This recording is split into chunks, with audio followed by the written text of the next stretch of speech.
Moving from tree to tree is a perilous business.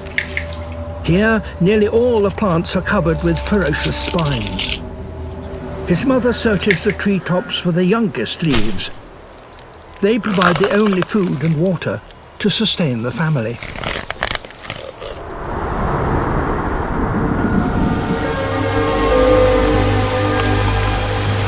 Anole lizards cling to high branches.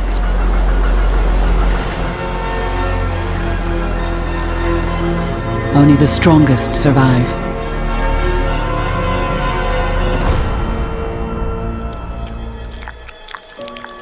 If he can master the strange ways of this forest,